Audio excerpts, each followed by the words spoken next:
ಆದರೆ ಈ ಹೋರಾಟದ ಉದ್ದೇಶ ಅಂಥವ್ರನ್ನ ಗಲ್ಲಿಗೇರಿಸಿದಾಗ ಪ್ರತಿಯೊಬ್ಬರಿಗೂ ಕೂಡ ಒಂದು ಆತ್ಮವಿಶ್ವಾಸ ಬರ್ತದೆ. ಕಾನೂನಿನ ಮುಂದೆ ಎಲ್ಲರೂ ಕೂಡ ಒಬ್ಬರೇ ಅಂಥೇಳಿ. ಪ್ರಸನ್ನಕ್ಕ ಮಾತಾಡ್ತಾ ಹೇಳಿದ್ಲು ಎಷ್ಟು ಬರ್ಬರವಾಗಿ ಸೌಜನ್ಯಾಳ ಹತ್ಯೆ ಆಗಿದೆ ಅಂಥೇಳಿ. ನಾವು ಇದನ್ನು ಈ ಪ್ರಕರಣವನ್ನು ಕರೆಕ್ಟಾಗಿ ಪರಿಶೀಲನೆ ಮಾಡಿದಾಗ ನಿರಂತರವಾಗಿ 3 ಸಾರಿ ಪಾಪ ಮಗುಗೆ ನಿರಂತರವಾಗಿ 3 ಸರಿ ಸಾಯಂಕಾಲ 4:15 ಅಪಹರಣ ಆಯಿತು. ಅವಳ ಡೆಡ್ ಬಾಡಿಯನ್ನು ಹತ್ತತ್ರ 2:30 ನಡುರಾತ್ರಿ 2:30 3 ಗಂಟೆಗೆ ಎಸಿತಾರೆ. ಅಷ್ಟರಲ್ಲಿ 3 ಬಾರಿ ಸಾಮೂಹಿಕ ಅತ್ಯಾಚಾರ 3 ಸ್ಥಳಗಳಲ್ಲಿ. ಯಾವತ್ತಿಗೂ ಪಾಪ ಮಗು ಒಪ್ಪಿಗೆನೇ ಕೊಟ್ಟಿದ್ದಿಲ್ಲ. ಅದರ ಸಲುವಾಗಿ ಮತ್ತು ಬರುವಂತಹ ಔಷಧಿ ಕೊಟ್ಟು ಅವಳನ್ನ ಪ್ರಜ್ಞಾಹೀನ ಸ್ಥಿತಿಯಲ್ಲಿ ತಂದು ಅತ್ಯಾಚಾರ ಮಾಡ್ತಾರೆ. ಈ ಹೋರಾಟದಲ್ಲಿ ನಮಗಿದ್ದವ್ರು ಕೇಳ್ತಾರೆ, ಯಾಕೆ ಹೋರಾಟ ಮಾಡ್ತಾ ಇದ್ದೀರಿ ನೀವು? ಸಾಕ್ಷಿನೇ ಇಲ್ಲ ಅಂದ್ರೆ ಅಪೋಸಿಟ್ ಕಡೆಯವರು ಬೇಕಾದ್ರೆ ನೀವು ನೋಡಿ, ಇದಕ್ಕೆ ಸಾಕ್ಷಿನೇ ಇಲ್ಲ ಅಂತ ಹೇಳಿದರೆ ಹೆಂಗೆ ಶಿಕ್ಷೆ ಆಗುತ್ತೆ ಅಂತ ಕೇಳ್ತಾರೆ. ಆ ಅತ್ಯಾಚಾರಿಗಳ ಕಡೆಯವರು ಕೆಲವೊಂದಿಷ್ಟು ಡಿಬೇಟ್ನಲ್ಲಿ ಕೂಡ ಕೇಳಿದ್ದಾರೆ ಇದನ್ನ. ಅವರವರ ಒಂದೆರಡು ಯೂಟ್ಯೂಬ್ ಚಾನಲ್ ಇದೆ.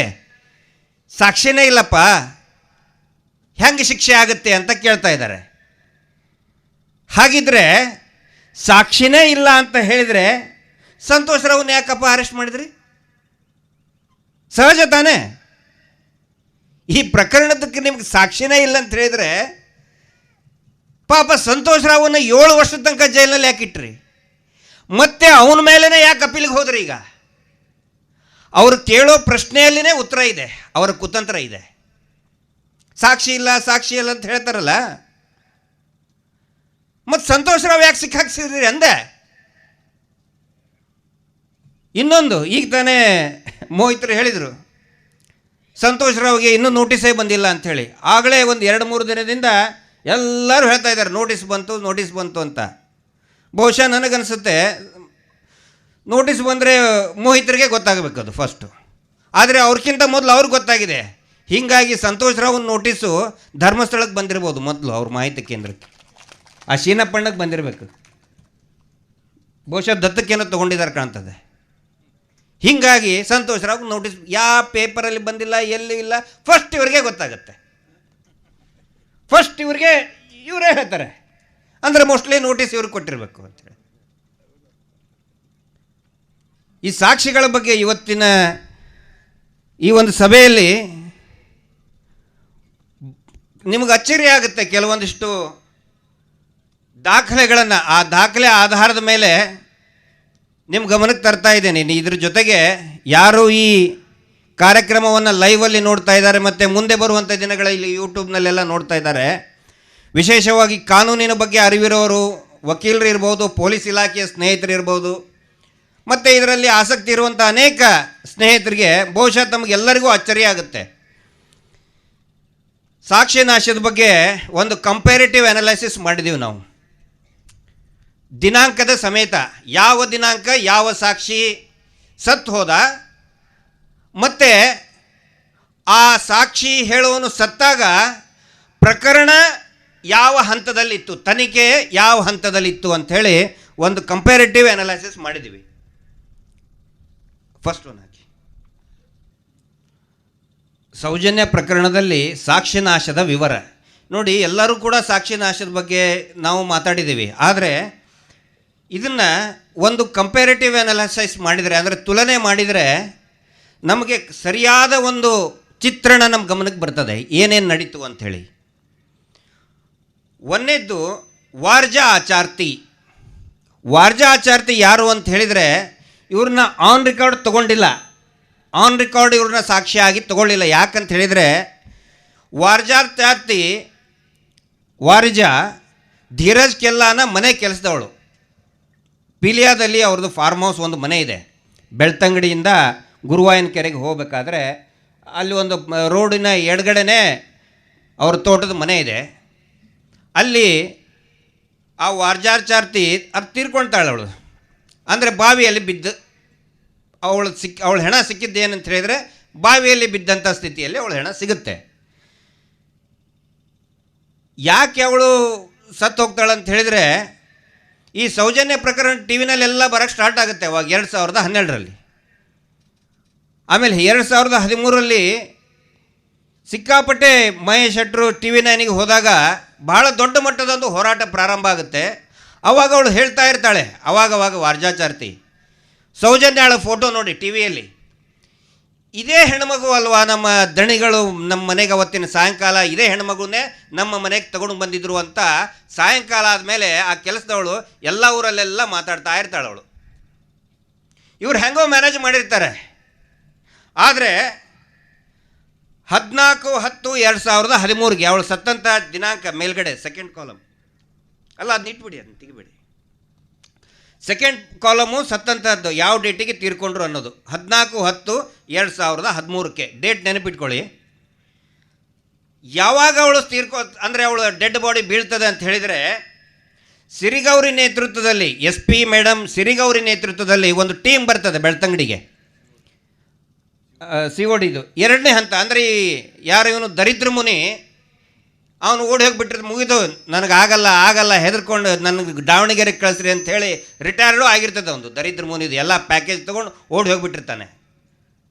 ಆವಾಗ ಅವನ ಇನ್ವೆಸ್ಟಿಗೇಷನ್ ಬಗ್ಗೆ ಡೌಟ್ ಬಂದು ಹಿರಿಯ ಅಧಿಕಾರಿಗಳಿಗೆ ಜವಾಬ್ದಾರಿ ಕೊಟ್ಟಿರ್ತಾರೆ. CID ಉನ್ನತ ಅಧಿಕಾರಿಗಳ ತನಿಖೆ ಶುರುವಾಗಿ ಬೆಳ್ತಂಗಡಿಗೆ ಬರ್ತದೆ. ಭಾಳ ಸ್ಟ್ರಿಕ್ಟಾಗಿ ಯಾರ್ಯಾರು ಇದರಲ್ಲಿ ಇದ್ದಾರೆ ಅನ್ನೋದಕ್ಕೆ ಎಲ್ಲ ಕಡೆನೂ ಮಾಹಿತಿ ಜಾಲವನ್ನು ಬೀಸ್ತಾರೆ. 14ನೇ ತಾರೀಕಿಗೆ ಅಂದರೆ 13ನೇ ತಾರೀಕು ಹಿಂದಿನ ದಿನ ಬಂದಾಗ ತನಿಖೆ ಎಲ್ಲ ಜೋರಾಗಿ ಶುರುವಾಗಿರ್ತದೆ. 14ನೇ ತಾರೀಕಿಗೆ ವಾರ್ಜಾಚಾರ್ತಿ ಬಾವಿಯಲ್ಲಿ ಬಿದ್ದು ಸತ್ತೋಗ್ತಾಳೆ. ಆವಾಗ ಅದೇ ಹೊತ್ತಿಗೆ ವಿಠ್ಠಲ್ ಗೌಡರು ಮತ್ತು ಜಗದೀಶ್ ಅವರು ವಿಚಾರಣೆ ನಡಿಬೇಕಾದ್ರೆ ಆ ಹಿರಿಯ ಅಧಿಕಾರಿಗಳ ಜೊತೆಗೆ ಇರ್ತಾರೆ. ಅವ್ರು ಹೇಳ್ತಾರೆ, ವಿಠ್ಠಲ್ ಗೌಡ್ರು ಇಲ್ಲೇ ಇದ್ದಾರೆ, ಬೇಕಾದ್ರೆ ಕೇಳಿ. ಹೇಳ್ತಾರೆ ಅವರು, ಸರ್ ಅಂತೇಳಿ ವಾರ್ಜಾಚಾರ್ತಿ ಅಂತ ಅವಳು ಸಾಕ್ಷಿ ಇದ್ಲು, ನೋಡಿದ್ಲು ಸೌಜನ್ಯನ, ದಯವಿಟ್ಟು ಅಲ್ಲಿ ಹೋಗೊಂಡು ಬನ್ನಿ ಅಂತ ಹೇಳಿದ್ರೆ ಅವ್ರು ಹೇಳ್ತಾರೆ. ಅಷ್ಟೊತ್ತಿಗೆ ಏನು ಮ್ಯಾನೇಜ್ ಮಾಡಿರ್ತಾರೋ ಗೊತ್ತಿಲ್ಲ. ಅದರಾಗಿರೋ ಒಬ್ಬ ಅಧಿಕಾರಿ ಹೇಳ್ತಾನೆ, ಇಲ್ಲಪ್ಪ ನಾವು ಅಂತಲ್ಲಿ ಹೋಗೋಕ್ಕಾಗಲ್ಲ, ಲೋಕಲ್ ಪೊಲೀಸರು ನೋಡ್ಕೋತಾರೆ ಬಿಡು ಅಂತೇಳಿ ಹೋಗೋದೇ ಇಲ್ಲ. ಇದು ವಾರ್ಜಾಚಾರ್ತಿ ಸತ್ತಾಗ. ನೆಕ್ಸ್ಟು ರವಿ ಪೂಜಾರಿ ಸತ್ತಂಥದ್ದು 3ನೇ ವಾರ 26ನೇ ತಾರೀಕು 10/2013 ರವಿ ಪೂಜಾರಿ 3ನೇ ವಾರ ತೀರ್ಕೊಳ್ತಾನೆ. ಅವಾಗೇನು ಪ್ರಗತಿ ಇತ್ತು? ರವಿ ಪೂಜಾರಿ ಸಾಕ್ಷಿ, ಅವನು ಆನ್ ರೆಕಾರ್ಡ್ ವಿಟ್ನೆಸ್ ಅವನು ರವಿ ಪೂಜಾರಿ. CIDಯಲ್ಲಿ ಅವನೊಬ್ಬನ ಸಾಕ್ಷಿ. ಯಾರಂತ ಹೇಳಿದರೆ ರವಿ ಪೂಜಾರಿ ಸೌಜನ್ಯಾಳನ್ನು ಬಾಹುಬಲಿ ಬಿಟ್ಟಿದೆ ಅಂತ ತಗೊಂಡು ಬಂದ. ಸಂತೋಷ್ ರಾವ್ನ ಬಾಹುಬಲಿ ಬಿಟ್ಟಿಂದ ಇಟ್ಕೊಂಡು ಬಂದೆ ಅಂತ ಹೇಳ್ತಾನೆ ಅವನು ನೋಡಿ 26/10/2013 ಎಷ್ಟು ದಿನ ಆಯಿತು ವಾರ್ಜಾಚಾರ್ತಿ ಸತ್ತು? ಅವಳು 14, ಇವಳು 26, 12 ದಿನ. ತನಿಖೆ ಯಾವ ಹಂತದಲ್ಲಿತ್ತು ಅಂತ ಹೇಳಿದರೆ, CID ತನಿಖೆ ಅದು ಪ್ರಗತಿ ಆಗ್ತಾ ಇತ್ತು. ಮತ್ತು ಇಡೀ ರಾಜ್ಯದಲ್ಲಿ ವಿಶೇಷವಾಗಿ ಬೆಳ್ತಂಗಡಿಯಲ್ಲಿ CBI ಕೊಡಬೇಕು ಅಂತ ದೊಡ್ಡ ಮಟ್ಟದ ಧ್ವನಿ ಆಗ್ತಾ ಇತ್ತು. ಮಹೇಶ್ ಶೆಟ್ಟರು ಅವಾಗವಾಗ ಗುಡುಕ್ತಾನೆ ಇದ್ದರು. ಆನಂತರ ಬೇರೆ ಬೇರೆ ಸಂಘಟನೆಗಳು, ಕಾಲೇಜಿನ ಒಕ್ಕೂಟ ಮತ್ತು ವಿದ್ಯಾರ್ಥಿಗಳು ಎಲ್ಲರೂ ಕೂಡ ಜೋರಾಗಿ ಒಂದು ಆಗ್ರಹ ಮಾಡ್ತಾ ಇರ್ತಾರೆ. ಏನಂತ ಹೇಳಿದರೆ CBI ತನಿಖೆ ಕೊಡಬೇಕು ಅಂಥೇಳಿ. ಆ ಹೊತ್ತಿಗೆ ರವಿ ಪೂಜಾರಿ ನೇತ್ರಾವತಿ ಸ್ನಾನಘಟ್ಟದ ಪಕ್ಕದಲ್ಲಿರುವಂತಹ ಒಂದು ಸಣ್ಣ ಕೊಠಡಿಯಲ್ಲಿ ಸತ್ತೋಗ್ತಾನೆ.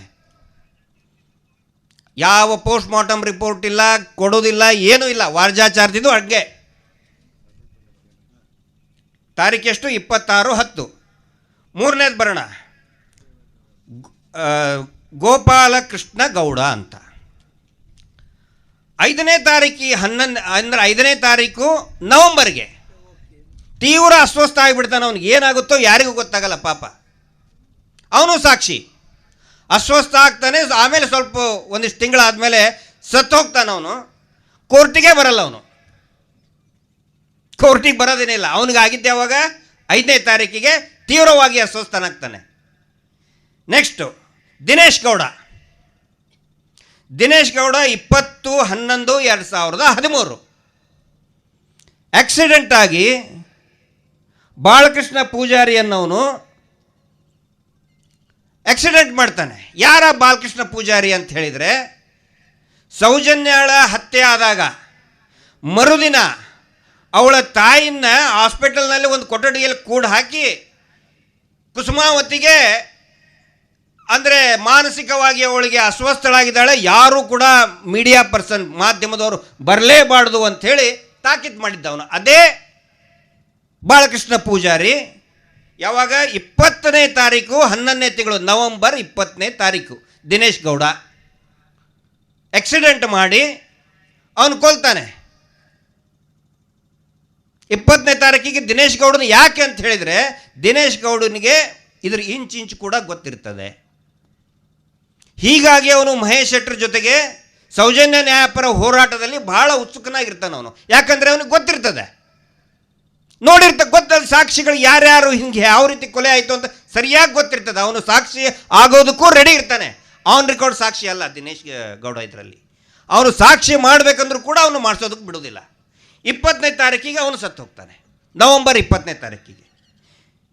ನೋಡಿ, ಈ 4 ಇದನ್ನು ನೋಡಿ ನೀವು, ಬರೀ 35 ದಿನದಲ್ಲಿ 3 ಜನ ಸತ್ಯ ಹೋಗ್ಬಿಡ್ತಾರೆ. ಡೇಟ್ ಕಂಪೇರ್ ಮಾಡಿ ನೀವು. ಸ್ಟಾರ್ಟ್ ಯಾವಾಗ? ಫಸ್ಟ್ ಯಾವಾಗ? 14ನೇ ತಾರೀಕು ಅಕ್ಟೋಬರಿಂದ 2013 ಅಕ್ಟೋಬರ್ 14ನೇ ತಾರೀಕು. ಅಲ್ಲಿಂದ ದಿನೇಶ್ ಗೌಡ ಸತ್ತಿದ್ದೆಷ್ಟು? ನವಂಬರ್ 20. 35 ದಿನದಲ್ಲಿ 3 ಜನ ಸತ್ತು ಹೋಗ್ತಾರೆ ಮತ್ತು ಒಬ್ಬನು ತೀವ್ರವಾಗಿ ಅಸ್ವಸ್ಥನಾಗ್ತಾನೆ, ಅವನು ಸಾಕ್ಷಿ ಹೇಳಲ್ಲ. ಏನಿದ್ರ ಅರ್ಥ? ನಾವು ಈ ಸತ್ರು ಅಂದರೆ ಯಾವಾಗೂ ಸತ್ತಿಲ್ಲ, ಒಂದೊಂದು ವರ್ಷದ ಡಿಫ್ರೆನ್ಸಲ್ಲಿ ಸತ್ತಿಲ್ಲ. ಯಾವಾಗ ಸಾಯ್ತಾರಂದ್ರೆ ನೋಡಿ, ದಿನೇಶ್ ಗೌಡನು ಕೂಡ, ದಿನೇಶ್ ಗೌಡ ಯಾವಾಗ ಸಾಯ್ತಾನಂತ ಹೇಳಿದರೆ CBI ಆಲ್ರೆಡಿ ಸ್ಟಾರ್ಟ್ ಆಗಿಬಿಟ್ಟಿರ್ತದೆ, ಆಫೀಸರ್ಸ್ ಬರೋಕ್ಕೆ ಪ್ರಾರಂಭ ಮಾಡ್ತಾರೆ, ಅವಾಗ ದಿನೇಶ್ ಗೌಡ ಸಾಯ್ತಾನೆ. ಅಂದರೆ CID 2ನೇ ಹಂತದ ತನಿಖೆ ಮುಗಿಸಿ CBI ಪ್ರಾರಂಭ ಆಗೋದ್ರೊಳಗಡೆ 4 ಜನ ಮುಗಿದೋಗ್ಬಿಡ್ತಾರಲ್ಲೇ. ಸಂಶಯ ಬರ್ತದೋ ಇಲ್ಲೋ ಇಲ್ಲಿ? 4 ಜನ.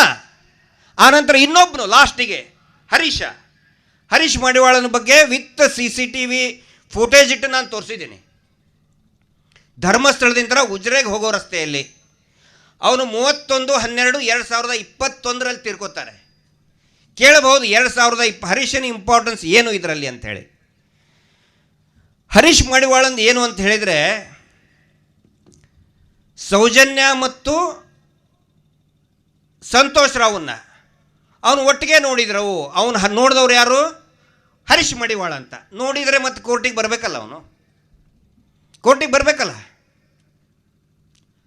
ಆದರೆ ವಾಸ್ತವ ಪರಿಸ್ಥಿತಿ ಏನಂತ ಹೇಳಿದರೆ, ಹರೀಶ್ ನೋಡಿದ್ದು ಸೌಜನ್ಯಾಳ ಜೊತೆಗೆ, ಸೌಜನ್ಯನ ಪಕ್ಕದಲ್ಲಿ ಒಬ್ಬ ದಪ್ಪಗೆ ಕುಳ್ಳಗೆ ಇರುವಂತಹ ವ್ಯಕ್ತಿಯನ್ನು ನೋಡಿರ್ತಾನೆ. ಇದನ್ನು ನಮ್ಮ ಪುರಂದರ್ ಅವರು ಹೇಳಿದ್ದಾರೆ, ಕೂಡ್ಲಾರಾಮ್ ಪೇಜಲ್ಲಿ ಹೇಳಿದ್ದಾರೆ. ಅದನ್ನು ಈ CID ದರಿದ್ರ ಮುನಿ DSP ಅನ್ನೋ ಮಹಾಶಯ ಹೇಗೆ ತಿರುಗಿಸಿದಾನೆ ಅಂತ ಹೇಳಿದರೆ, ಅವನು ಸೌಜನ್ಯ ಮತ್ತು ಸಂತೋಷ್ ಇಬ್ಬರು ಒಟ್ಟಿಗೆ ಇದ್ರು ಅಂತ ಹರೀಶ್ ನೋಡಿದ ಅಂತ ಹೇಳ್ತಾರೆ. ಈ ವಿಷಯ ಪಾಪ ಅವನಿಗೆ, ಹರೀಶನಿಗೆ ಆಮೇಲೆ ಅವನಿಗೆ ಗೊತ್ತಾಗುತ್ತೆ, ನಾನು ಈ ಥರ ಹೇಳಿಕೆ ಕೊಡಬಾರದು ಅಂಥೇಳಿ. 2 ಮಕ್ಕಳಿರ್ತಾರೆ ಅವನಿಗೆ. ಆ ಮಗು, ಇನ್ನೊಂದು ಮಗು ಹುಟ್ಟಿದ ಮೇಲೆ ಅವನಿಗೆ ಬಹಳ ಮನಸ್ಸಿಗೆ ಬರೋಕ್ಕೆ ಚಾಲು ಆಗುತ್ತೆ, ನಾನು ಸುಳ್ಳು ಹೇಳಬಾರ್ದು, ನಾನು ಸೌಜನ್ಯನ ಮತ್ತು ಸಂತೋಷ್ ರಾವ್ನ ಒಟ್ಟಿಗೆ ನೋಡೇಲ್ಲ, ನಾನು ಹೇಳಲ್ಲ ಅಂತ ಹೇಳ್ತಾನೆ ಅವನು. ಹರೀಶ್ ಮಡಿವಾಳ ಬರೀ ಧರ್ಮಸ್ಥಳದ ಇದ್ದವನಲ್ಲ, ಬೆಂಗಳೂರಿನಲ್ಲಿ ಸುರೇಂದ್ರನ ಮನೆಯಲ್ಲಿ ಕೂಡ ಇರ್ತಾ ಇದ್ದವನು. ಒಂದು 3-4 ವರ್ಷ ಅವನು ಸೇವೆ ಮಾಡಿದಂಥವನು. ಅವ್ರ ಮನೆಗೆ, ಅಲ್ಲಿ ಬೆಂಗಳೂರಿನಲ್ಲಿ ಈ ದಣಿಗಳ ಮನೆಗೆ ಕಾಯಿಪಲ್ಯ ತರೋದು ಎಲ್ಲ ಪ್ರತಿಯೊಂದು ಕೆಲಸನೂ ಮಾಡ್ತಾ ಇರ್ತಾನೆ. ಹೀಗಾಗಿ ನಮಗೆ ಭಾಳ ಆತ್ಮೀಯ ಇವನು ಅಂಥೇಳಿ ಅವನಿಗೆ ಮುಂದೆ ಬಿಡ್ತಾರೆ, ನೀನೇ ನೋಡಿದೆ ಅಂತ ಹೇಳಿಬಿಡು ಅಂಥೇಳಿ. ಆದರೆ ನೋಡಿ, ದೇವರ ಲೀಲೆ, ಅವನ ಮನಸ್ಸು ಟರ್ನ್ ಆಗಿಬಿಡ್ತದೆ. ಅವನು ಒಪ್ಪೋದಿಲ್ಲ, ನಾನು ಸಾಕ್ಷಿ ಹೇಳಲ್ಲ ಅಂತ ಅವನು ಹೇಳ್ತಾನೆ. ಈ ದಣಿಗಳ ಕಡೆ ಅಂತ ಒತ್ತಾಯ ಇರ್ತದೆ, ನೀನು ಹೇಳಲೇಬೇಕು ಅಂಥೇಳಿ. ಕೊನೆಗೆ ಯಾವಾಗ ಅವನು ನಾನು ಹೇಳೋದೇ ಇಲ್ಲ ಅಂತ ಸಾಕ್ಷಿ ಅಂತ ಹೇಳ್ತಾನೆ, ಅವಾಗ ಅವನ ಹೆಂಡತಿ ಮತ್ತು ಚಿಕ್ಕ ಮಗು ಜೊತೆಗಿದ್ದಾಗ ಆಕ್ಸಿಡೆಂಟ್ ಮಾಡ್ತಾರೆ. ಒಂದು ಇದ್ರ ಬಗ್ಗೆ ಬಹಳ ತಕರಾರು ಬಂದು, ಅವನು ಹೆಂಗೆ ಆಕ್ಸಿಡೆಂಟ್ ಮಾಡ್ತಾರೆ ಹಾಗೆ ಹಿಂಗೆ ಅಂತೇಳಿ. ಈ ಪ್ರಕರಣದಲ್ಲಿನೂ ಕೂಡ FIR ಮಾಡಿದ್ದು ಕಂಪ್ಲೇಂಟ್ನ ದೂರುದಾರ ಯಾರು, ಮಾವುತನ ಕೇಸ್ನಲ್ಲಿ ಹೆಂಗೆ ರಾಜೇಂದ್ರ ರೈ ಸಂಬಂಧನೇ ಇಲ್ಲ, ಅವನು ಅವ್ರ ಫ್ಯಾಮಿಲಿಗೆ ಸಂಬಂಧನೇ ಇಲ್ಲ, ಹೊಡೆದವನೇ ರಾಜೇಂದ್ರ ರೈ, ಅವನ ಕಡೆಯಿಂದ ದೂರು ಕಂಪ್ಲೇಂಟ್ ಕೊಡಿಸಿದ್ರು. ಈ ಪ್ರಕರಣದಲ್ಲಿನೂ ಕೂಡ ಹರೀಶ್ ಮಡಿವಾಳ ಆಕ್ಸಿಡೆಂಟ್ ಆದಾಗೂ ಕೂಡ ಕಂಪ್ಲೇಂಟ್ ಯಾರು ಕೊಡ್ತಾರೆ ಅಂತ ಹೇಳಿದರೆ ಪ್ರವೀಣ್ ಗೌಡ ಅನ್ನೋನು ಕೊಡ್ತಾನೆ. ಅವನು ಸ್ಪಾಟಲ್ಲೇ ಇಲ್ಲ, ಲಾಜಿಂಗಲ್ಲೇ ಇರ್ತಾನೆ, ಅವನು ಆಕ್ಸಿಡೆಂಟ್ ಸ್ಪಾಟಲ್ಲಿ ಇಲ್ಲವೇ ಇಲ್ಲ. ಅವನಿಗೆ ಹೇಳ್ತಾರೆ ಇದ್ರ ಸೆಂಟ್ರಿಂದ ಯಾವುದೋ ಅಂತಾರದಕ್ಕೆ, ಯಾವುದೋ ಸೆಂಟ್ರ್ ಅಂತಾರಲ್ಲ, ಮಾಹಿತಿ ಕೇಂದ್ರದಿಂದ ಉಡುಪರು ಫೋನ್ ಮಾಡ್ತಾರಂತೆ. ಅವ್ನು ಹೋಗ್ತಾನೆ, ಸಹಿ ಮಾಡ್ಬಾ ಅಂತೇಳಿ ಪೊಲೀಸ್ ಸ್ಟೇಷನ್ಗೆ ಹೋಗಿ ಸಹಿ ಮಾಡಿ ಬಂದುಬಿಡ್ತಾನೆ. ಇಷ್ಟೇ. ಇಲ್ಲಿ ಗಾಯಾಳುಗಳ ಸ್ಟೇಟ್ಮೆಂಟ್ ಇಲ್ಲ, ಅವನ ಸ್ಟೇಟ್ಮೆಂಟ್ ಮೇಲೆ ಮೆಡಿಕೋ ಲೀಗಲ್ ಸರ್ಟಿಫಿಕೇಟ್ ತೊಗೊಂಡು FIR ಮಾಡಬೇಕು, ಇಲ್ಲ ಅದನ್ನು ಮಾಡೋದನ್ನೇ ಇಲ್ಲ. ಇದಾಗಿ ಒಂದು 7-8 ತಿಂಗಳಾದ ನಂತರ ಹರೀಶ್ ಮಡಿವಾಳನು ಸತ್ತು ಹೋಗ್ಬಿಡ್ತಾನೆ. ಈ ರೀತಿ ಸಾಕ್ಷಿಗಳನ್ನು ಎಲ್ಲ ರೀತಿಯಾಗಿ ಮುಗಿಸ್ತಾ ಬರ್ತಾರೆ. ಇಲ್ಲಿ ನೀವು ಕೇಳಬಹುದು, ಹಾಗಿದ್ರೆ ಈಗ ನೋಡಿ, ನಮ್ಮದು ಒಂದೇ ಪ್ರಶ್ನೆ, ಸಂತೋಷ್ ರಾವ್ನೇ ಏನಾದರೂ ಮಾಡಿದರೆ ಇಷ್ಟು ಪ್ರಭಾವ ಇದೆಯಾ ಅವನಿಗೆ? ಎಷ್ಟು ಒಟ್ಟು 5 ಜನ ಸಾಕ್ಷಿಗಳು ಸತ್ತು ಹೋದರು, 5 ಜನ, ಅದರಲ್ಲಿ 4 ಜನ ಬರೀ 35 ದಿನದಲ್ಲಿ ಸತ್ತು ಹೋದರು. ಬರೀ 35 ದಿನದಲ್ಲಿ 4 ಜನ ಸಾಕ್ಷಿಗಳು ಸತ್ತು ಹೋಗ್ಬಿಟ್ರು. ಇದನ್ನು ತನಿಖೆ ಮಾಡೋಕ್ಕಾಗಲ್ವಾ? ಮಾಡಬೇಕು ತಾನೇ, ಒಂದು ಸೀರಿಯಸ್ ಇನ್ವೆಸ್ಟಿಗೇಷನ್ ಇದು. ಸೌಜನ್ಯ ಪ್ರಕರಣ ಅಂತ ಹೇಳಿದ್ರೆ ಒಂದು ಇಡೀ ರಾಜ್ಯ ದೇಶವನ್ನೇ ತಲ್ಲಣಗೊಳಿಸಿದಂಥ ಪ್ರಕರಣ. ಅದರ ಸಾಕ್ಷಿನೇ ಸತ್ತು ಹೋಗಿದ್ದಾರೆ. ಅದು ಯಾವಾಗ? ವಿದಿನ್ 35 ಡೇಸ್, 1 ವರ್ಷ ಅಲ್ಲ, ಇನ್ನೂ 1 ವರ್ಷದ ಅಂದರೆ ಏನಾದರೂ ರೋಗ ಬಂದು ಅದು ಆಗಿ ಇದನ್ನಾಗಿ ಸತ್ತಿರ್ಬೋದಪ್ಪ ಅಂತ ಅನ್ಕೋಬೋದು. ಅಥವಾ ಕೋವಿಡ್ ಟೈಮ್ ಇತ್ತಾ? ಅಲ್ಲ, ಬರೀ 35 ದಿನದಲ್ಲಿ 4 ಜನ ನ್ಯೂಟ್ರಲ್ ಆಗ್ತಾರೆ ಅಂತ ಹೇಳಿದರೆ, 3 ಜನ ಸತ್ತು ಹೋಗ್ಬಿಡ್ತಾರೆ ಅಂತ ಹೇಳಿದರೆ ಮತ್ತಿನ್ನೇನು? ಯಾರೂ ಅದ್ರ ಬಗ್ಗೆ ತಲೆ ಕೆಡಿಸ್ಕೊಳ್ಳೋದಲ್ಲ. ನೆಕ್ಸ್ಟು ಇನ್ನೊಂದು, ನಾವು ಸಂತೋಷ್ ರಾವ್ ಬಗ್ಗೆ ಚರ್ಚೆ ಮಾಡ್ತೀವಿ, ಅಮಾಯಕ ಸಂತೋಷ್ ರಾವ್ ಅಂತ. ಆದರೆ ಸಂತೋಷ್ ರಾವ್ ಒಬ್ಬನೇ ಅಮಾಯಕ ಅಲ್ಲ. ರೆಡಿ ಇದೆಯಾ? ಬೇರೆ ಬೇರೆ ಪ್ರಕರಣದಲ್ಲಿ ಎಷ್ಟು ಜನ ಸಂತೋಷ್ ರಾವ್ ಅದಾರ ಅನ್ನೋದು ನಿಮಗೆ ಇವತ್ತು ತೋರಿಸ್ತಾ ಇದ್ದೀನಿ. ಈ ಸರಣಿ ಕೊಲೆಗಳು ಏನು ನಡೀತು, ಅದರಲ್ಲಿ ಬೆಳಕಿಗೆ ಬಂದಂತಹ ಪ್ರಕರಣಗಳು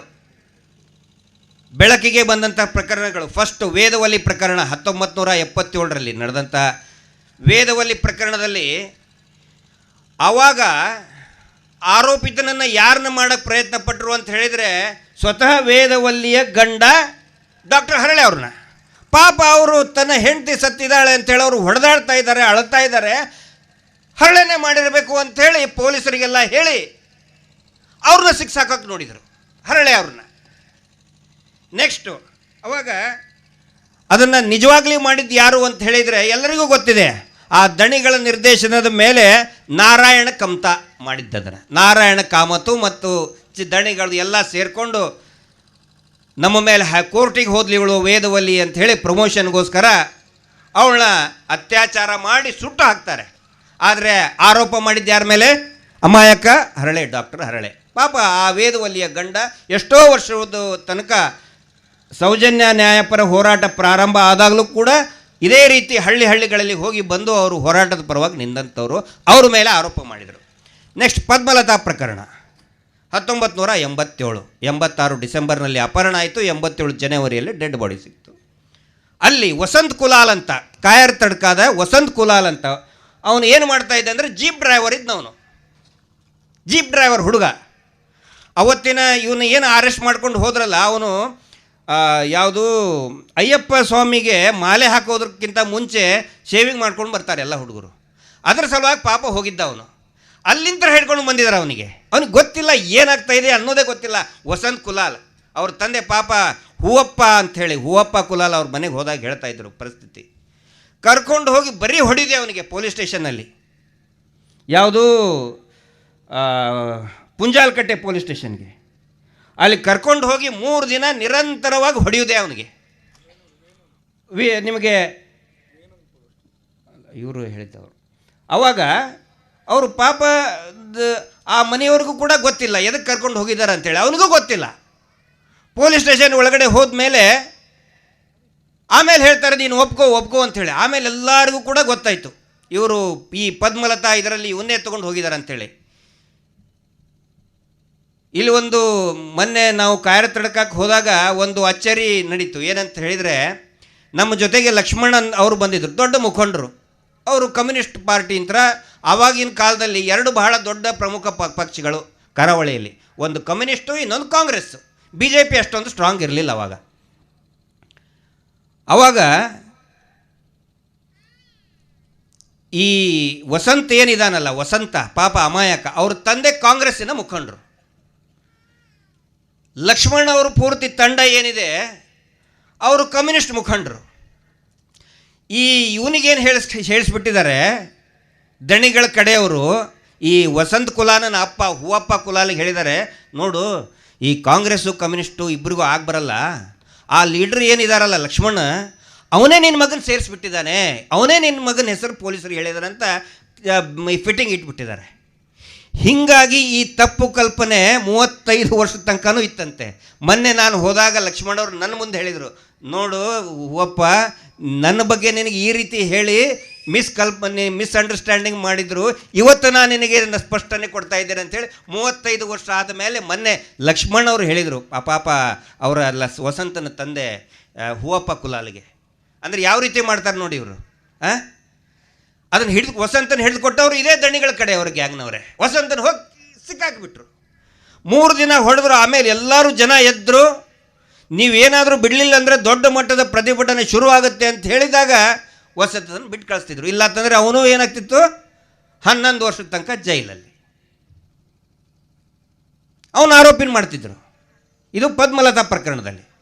ನೆಕ್ಸ್ಟು ಬ್ಯಾಂಕ್ ಅಧಿಕಾರಿ ಹೆಂಡತಿ ಹತ್ಯೆ ಪ್ರಕರಣ. ಆ ಬ್ಯಾಂಕ್ ಅಧಿಕಾರಿ ಪಾಪ ಒಬ್ಬರು ಬಹಳ ಪ್ರಾಮಾಣಿಕವಾದಂಥ ನಿಷ್ಠಾವಂತ ಬ್ಯಾಂಕ್ ಅಧಿಕಾರಿ ಇರ್ತಾರೆ. ಸಾಲ ಕೊಡ್ತಿರ್ತಾರೆ ಅವರು ಬಡವರಿಗೆ, ಬಡಬಗ್ಗರಿಗೆಲ್ಲ. ತಾವೇ ಮುಂದೆ ನಿಂತ್ಕೊಂಡು ಬ್ಯಾಂಕಿನಿಂದ ಸಾಲ ಕೊಡ್ತಾ ಇರ್ತಾರೆ. ಈ ದಣಿಗಳ ಕಡೆಯವರು ಹೋಗ್ತಾರೆ, ನೀನು ಸಾಲ ಕೊಡಬಾರ್ದು, ಹಾಗೆ ನೀನು ಸಾಲ ಕೊಟ್ಟರೆ ನಮ್ಮ ಸಂಘದ ಸಾಲ ತಗೊಳ್ಳೋರು ಯಾರು? ಸಂಘದ ಸಾಲ ಯಾರು ತಗೋಬೇಕು? ಬ್ಯಾಂಕ್ನವ್ರು ಸಾಲ ಕೊಡಬಾರ್ದು ಅನ್ನೋದು ಇವ್ರ ನಿಯಮ, ದಣಿಗಳದ್ದು. ಆವಾಗ ಅವ್ರು ಹೇಳ್ತಾರೆ, ಇದು ನನ್ನ ಕರ್ತವ್ಯ ಇದೆ, ನಾನು ಮಾಡೇ ಮಾಡ್ತೇನೆ ಬಡಬಗ್ಗರಿಗೆ ನಾನು, ಯಾಕಂದರೆ ನಿಮ್ಗಿಂತ ನಮ್ಮ ಬ್ಯಾಂಕ್ನಲ್ಲಿ ಕಡಿಮೆ ಬಡ್ಡಿಯಲ್ಲಿ ಸಾಲ ಕೊಡ್ತೀವಿ, ಹೀಗಾಗಿ ನಾನು ಸಾಲ ಕೊಡಲೇಬೇಕು ಅಂದಾಗ ಆ ಹೆಂಡ್ತಿನ ಪಾಪ ಅವರು ಬ್ರಾಹ್ಮಣ ಸಮುದಾಯದವರು ಮರ್ಯಾದಸ್ಥರು ಅವರ ಹೆಂಡತಿಯವ್ರನ್ನ, ಶ್ರೀಮತಿಯವ್ರನ್ನ ಕಿಡ್ನ್ಯಾಪ್ ಮಾಡಿ ಅಪಹರಿಸಿ ಅತ್ಯಾಚಾರ ಮಾಡಿಬಿಡ್ತಾರೆ. ಅವಮಾನ ತಾಳಲಾರದೆ ಅವಳು ಸತ್ತು ಹೋಗ್ಬಿಡ್ತಾಳೆ. ಆವಾಗ ಪ್ರಕರಣ ದಾಖಲಾಗುತ್ತೆ. ಆ ಪ್ರಕರಣ ದಾಖಲೆ ಆದಾಗ ಆರೋಪಿನ ಯಾರು ಮಾಡ್ತಾರೆ? ಪಾಪ ಗಂಡನ್ನೇ ಮಾಡ್ತಾರೆ. ಆ ಗಂಡನೇ ಆರೋಪಿ ಆಗ್ತಾನೆ ಪಾಪ. ಆವಾಗ ಮತ್ತೆ ನರೇಂದ್ರ ನಾಯಕರು ಇದ್ರ ಬಗ್ಗೆ ಮಾತಾಡಿದ್ದಾರೆ ಯೂಟ್ಯೂಬ್ನಲ್ಲಿ. ಆವಾಗ ಮತ್ತೆ ಅವರು ಮಿಸ್ಸಸ್ಸು ಅಡ್ವೊಕೇಟ್ ಇದ್ದಾಗ ಅವರು ಕಂಟೆಸ್ಟ್ ಮಾಡಿ ಅವ್ರನ್ನ ಬಿಡಿಸ್ಕೊಟ್ರು. ದಣಿಗಳು ಅವ್ರ ಟೀಮು ಕಾಮತ್ತು ನಾರಾಯಣ ಕಮತ ಯಾವತ್ತಿಗೂ ಕೂಡ ಅವ್ರ ಮೇಲೆ ಕೇಸ್ ದಾಖಲೆ ಆಗಲೇ ಇಲ್ಲ. ನೆಕ್ಸ್ಟು ನಾರಾಯಣ ಮತ್ತು ಯಮುನಾ ಮಾವುತನ್ ಕೇಸ್ನಲ್ಲಿ ಇವರೇನು ಮಾಡ್ತಾ ಇದ್ದಾರೆ, ಈಗೀಗ ಯಾವಾಗ ನಾವು ಮಾವುತನ ಕೇಸು ನಾವು ಜೋರಾಗಿ ಮಾತಾಡ್ತಾ ಇದ್ದೀವಿ, ಹಕ್ಕಿಪಿಕ್ಕಿಯವರು ಮಾಡಿರಬೇಕು. ಹಕ್ಕಿಪಿಕ್ಕಿ ಅಂದರೆ ಯಾರು ಹೇಳಿ? ಈ ನಮ್ಮ ಚಿಕ್ಕಮಗಳೂರಿನಲ್ಲಿ ಇದ್ದಂತಹ ಅವರು ವಾಂಡರಿಂಗ್ ಟ್ರೈಬ್ಸ್ ಅವರು, ಅಂದರೆ ಕಾಡಿನಲ್ಲಿ ಇದ್ಕೊಂಡು ಗಿಡಮೂಲಿಕೆಗಳನ್ನೆಲ್ಲ ಇದನ್ನು ಮಾಡಿ ಈ ತಲೆಗೆ ಕೂದಲಿಗೆ ಎಣ್ಣೆ ಅದು ಇದನ್ನು ಮಾಡ್ತಾರೆ, ಅದು ಇದು ಫಾರೆಸ್ಟ್ ಪ್ರಾಡಕ್ಟ್ ಎಲ್ಲ ಇದನ್ನು ಮಾಡ್ತಾರೆ. ಮತ್ತು ಕೆಲವೊಂದಿಷ್ಟು ಕಳ್ತನದಲ್ಲಿ ಇದ್ದಂಥ ಉದಾಹರಣೆಗಳು ಕೂಡ ಇದೆ. ಅವ್ರ ಹೆಸರು ಸೇರಿಸ್ಬಿಟ್ರು. ಅಂದರೆ ಸೇರಿಸಿದ್ರಂದ್ರೆ ಏನು, ಅವರೇ ಮಾಡಿರ್ತಾರೆ ಅಂತ ಒಂದು ಪೊಲೀಸರಿಗೆ ಅಲ್ಲೇ ಇಲ್ಲೇ ಹೇಳ್ಕೊಂಡು ನಾವೇನೂ ಮಾಡಿಲ್ಲ ಅಂಥೇಳಿ. ಹಕ್ಕಿಪಿಕ್ಕಿಯವರು ಕಳ್ಳತನ ಮಾಡಿದರೆ ಸುಮ್ಮನೆ ಹೋಗಿ ಒಂದು ಮನೆಗೆ ಹೋಗಿ ಕಳ್ತನ ಮಾಡ್ಕೊಂಡು ಬರಲ್ಲ. ಒಂದು ಕಳ್ತನ ಮಾಡಬೇಕಂದ್ರೆ 1 ವಾರ ಸ್ಟಡಿ ಮಾಡ್ತಾರೆ. ಯಾರೇ ಪ್ರೊಫೆಷ್ನಲ್ ಕಳ್ಳರು ಇರ್ತಾರಲ್ಲ, ಆ ಮನೆ ಎಂಥದ್ದು, ಶ್ರೀಮಂತನ ಬಡವನ, ದುಡ್ಡಿದೆಯಾ, ಎಲ್ಲಿ ದುಡ್ಡು ಇಟ್ಟಿರ್ತಾರೆ ಅಂತ ನೋಡಿ ಕಳ್ತನ ಮಾಡ್ತಾರೆ. ಹೌದು ತಾನೇ? ನಾರಾಯಣ ಯಮುನನ ಮನೇಲಿ ಏನಾಯ್ತು, ಅಲ್ಲಿ ಗುಡ್ಸಲ್ದಲ್ಲಿರುವಂಥ ಬಡವ ಆತ. ಅಲ್ಲಿ ಇಲ್ಲಿ 10-20 ರೂಪಾಯಿ ಕೇಳಿಕೊಂಡು ಪಾಪ ಅನ್ನ ಅದು ಇದು ಊಟ ಮಾಡ್ತಿದ್ದ. ಅವನ ಮನೆಗೆ ಹಕ್ಕಿಪಿಕ್ಕಿಯವರು ಬಂದು ಕಳ್ತನ ಮಾಡ್ತಾರೆ. ಇವ್ರು ಹಕ್ಕಿಪಿಕ್ಕಿಯವರು ಅಂತ ಹೇಳಿಬಿಟ್ರು. ಆದರೆ ಮಾಡಿದ್ಯಾರು? ಅವತ್ತಿನ ದಿನಾನೇ ಮೊನ್ನೆ ನಾನು ತೋರಿಸಿದ್ದೀನಿ ಮಾವುತನ ಪ್ರಕರಣದಲ್ಲಿ ಯಾವ ರೀತಿ ಅಂದರೆ ಪೋಸ್ಟ್ ಮಾರ್ಟಮ್ ರಿಪೋರ್ಟಿನ ಟೈಮಿಂಗು ಮತ್ತು ಆ ನಾರಾಯಣ ಹೆಂಡತಿ ಸುಂದರಿ ಕೊಟ್ಟಂಥ ಕಂಪ್ಲೇಂಟು ಎರಡೂ ತಾಳೆ ಹಾಕಿದರೆ ಕೊಲೆ ಮಾಡಿದ್ದು 100ಕ್ಕೆ 100 ಅದೇ ಮಾವುತನ ಕೊಲೆ ಮಾಡಿದ್ದು ಅಂತ ಪ್ರೂವ್ ಆಗುತ್ತೆ. ಆದರೆ ತೋರಿಸಿದ್ದಾರೆ ಇವ್ರನ್ನ ಹಕ್ಕಿ ಪಿಕ್ಕಿ ಅವ್ರನ್ನ ಸೌಜನ್ಯ ಅತ್ಯಾಚಾರದಲ್ಲಿ ಸಂತೋಷ್ ರಾವ್. ಅಂದರೆ ನಾನು ನಿಮಗೆ ಏನು ಹೇಳ್ತಾ ಇದ್ದೀನಿ ಅಂತ ಹೇಳಿದರೆ ಇದು ಬರೀ ಸಂತೋಷ್ ರಾವ್ ಇದು ಒಂದೇ ಅಲ್ಲ. ಇವರ ಜನ್ಮ ಜಾತಕ ಹುಡುಕಾಡಿದರೆ ಬರೀ ಇದೇ ಕೆಲಸ ಮಾಡ್ತಾನೆ ಬಂದಿದ್ದಾರೆ. ಇವರು ಬರೀ ಇದೇ ಕೆಲಸನೇ ಮಾಡಿದ್ದಾರೆ. ತಾವು ಮಾಡೋದು ಇನ್ನೊಬ್ಬರನ್ನ ಸೇರಿಸ್ಬಿಡೋದು. ಇದನ್ನು ಇವತ್ತು ಸಾರ್ವಜನಿಕರ ಗಮನಕ್ಕೆ ತರ್ತಾ ಇದ್ದೀನಿ. ಅಂದರೆ ಇವರಿಗೆ ಭಾಳ ಸುಲಭ ಇನ್ನೊಬ್ಬರನ್ನ ಸೇರಿಸೋದು, ತಾವು ಸೇಫ್ ಆಗಿಬಿಡ್ತಾರೆ. ಯಾಕಂತ ಹೇಳಿದ್ರೆ ತಾವು ಧರ್ಮದ ಕೆಲಸ ಮಾಡ್ತಾಯಿದ್ದೀವಿ ಅಂಥೇಳಿ ಇದ್ರದ್ದು ಒಂದು ಹಾಕಿ ಯಾವ ರೀತಿ ಸಂತೋಷ್ ರಾವ್ನ ಬಗ್ಗೆ ಯಾವ ರೀತಿ ಇನ್ನೊಂದು ಭಾಳ ಮರ್ತಿದ್ದೆ ಅದನ್ನು, ಥ್ಯಾಂಕ್ಸ್. ಕಂಠಿಹಾರ.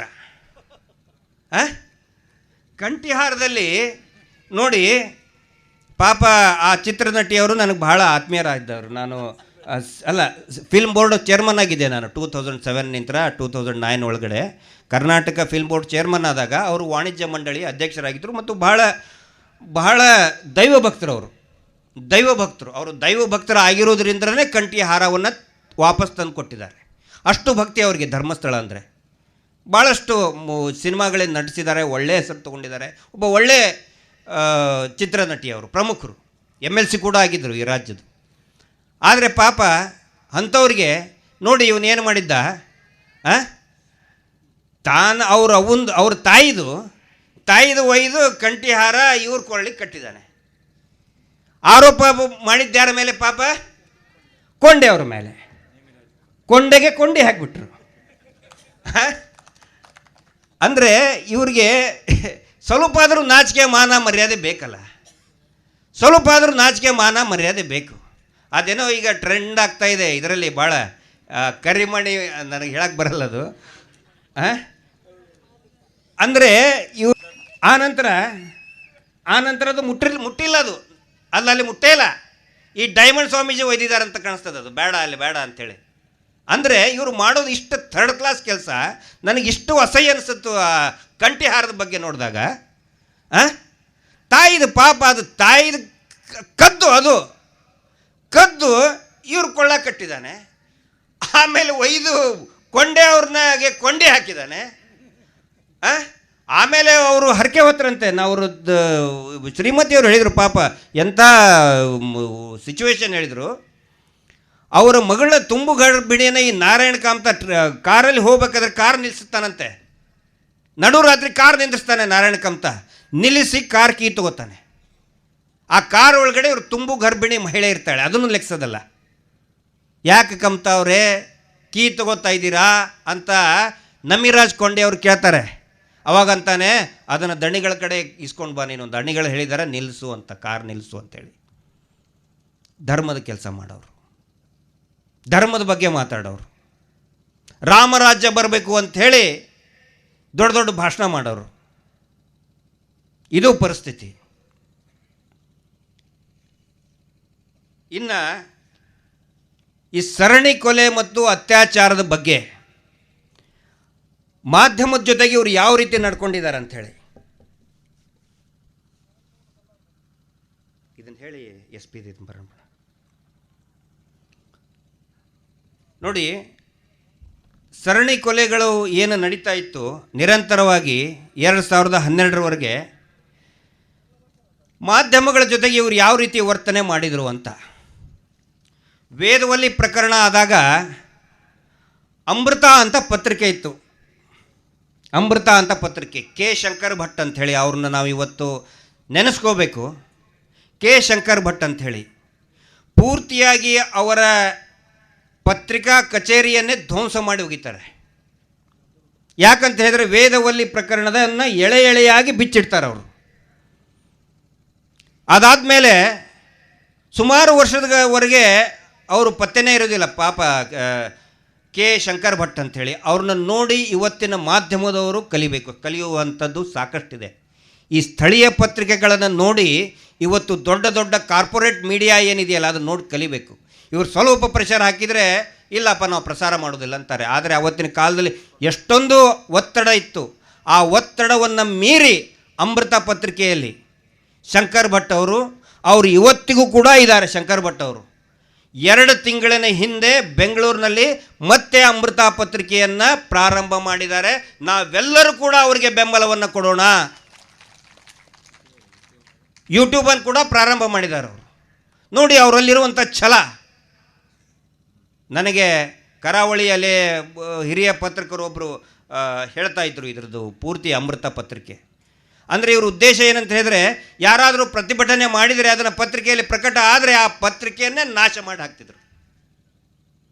ಮಾಧ್ಯಮದವ್ರಿಗೆ ಇವ್ರಿಗೆ ದಿಢ ನಮಸ್ಕಾರ ಅಡ್ಡು ಬೀಳೋರು ಪತ್ರಕರ್ತರು ಅವ್ರ ಹತ್ರ ಹೋಗೋರು ಅವ್ರ ಮುಂದೆ ದಣಿಗಳು ಏನು ಹೇಳ್ತಾ ಇದ್ರು ಅಂತ ಹೇಳಿದರೆ ವೇದವಲ್ಲಿ ಪ್ರಕರಣದ ಬಗ್ಗೆ ಆವಾಗ 1979ರಲ್ಲಿ ಏನು ಹೇಳಿದ್ರು ಅಂದರೆ, ಇಲ್ಲ ಇವರೆಲ್ಲ ಸುಮ್ಮನೆ ಪ್ರತಿಭಟನೆ ಮಾಡ್ತಾ ಇದ್ದಾರೆ, ಹೆಸರನ್ನು ಹಾಳು ಮಾಡೋದಕ್ಕೆ ಕಮ್ಯುನಿಸ್ಟರ ಜೊತೆಗೆ ಸೇರಿಕೊಂಡು ಇವರು ವಿನಾಕಾರಣ ಪ್ರತಿಭಟನೆ ಮಾಡ್ತಾ ಇದ್ದಾರೆ ಅಂತ ಹೇಳಿದರು. ಇದು ವೇದವಲ್ಲಿ ಪ್ರಕರಣದಲ್ಲಿ.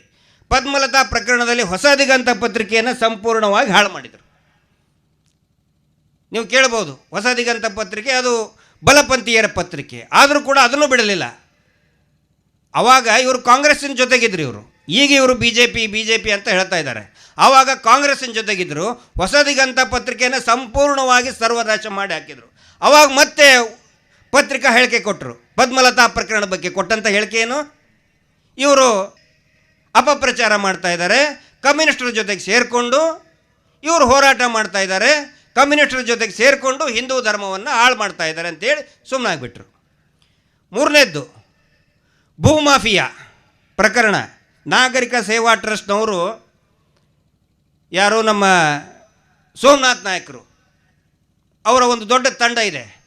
ಅವರು ಹೋರಾಟ ಮಾಡಿ ಅವರೇನು ಪತ್ರಿಕೆ ಇದ್ದಿದ್ದಿಲ್ಲ, ಆದರೆ ಸಾಕಷ್ಟು ಹ್ಯಾಂಡ್ಬಿಲ್ಗಳನ್ನು ಪ್ರಿಂಟ್ ಮಾಡ್ತಾರೆ, ಪುಸ್ತಕಗಳನ್ನು ಮಾಡ್ತಾರೆ, ಭೂಮಾಫಿಯಾನ ಎಳೆಯಾಗಿ ಬಯಲಿಗೆಳಿತಾರೆ. ಆವಾಗ ಸೋಮನಾಥ್ ನಾಯಕರಿಗೆ ಜೈಲಿಗೆ ಹಾಕ್ತಾರೆ. ಇವರು ಅಪಪ್ರಚಾರ ಮಾಡ್ತಾ ಇದ್ದಾರೆ ಡಿಫೇಮೇಷನ್ ಅಂತ ಹೇಳಿ ಅವ್ರ ಮೇಲೆ ಜೈಲಿಗೆ ಹಾಕ್ತಾರೆ. ಎಲ್ಲ ಪ್ರಶ್ನವರು ಕೇಳಿದಾಗ ಉತ್ತರ ಒಂದೇ ಒಂದು ಕೊಡ್ತಾರೆ, ಸೋಮನಾಥ್ ನಾಯಕರು ಕಮ್ಯುನಿಸ್ಟರ ಜೊತೆಗೆ ಸೇರಿಕೊಂಡು ಅಪಮಾನ ಮಾಡ್ತಾ ಇದ್ದಾರೆ. ಒಂದೇ ಉತ್ತರ ಅವ್ರದ್ದು.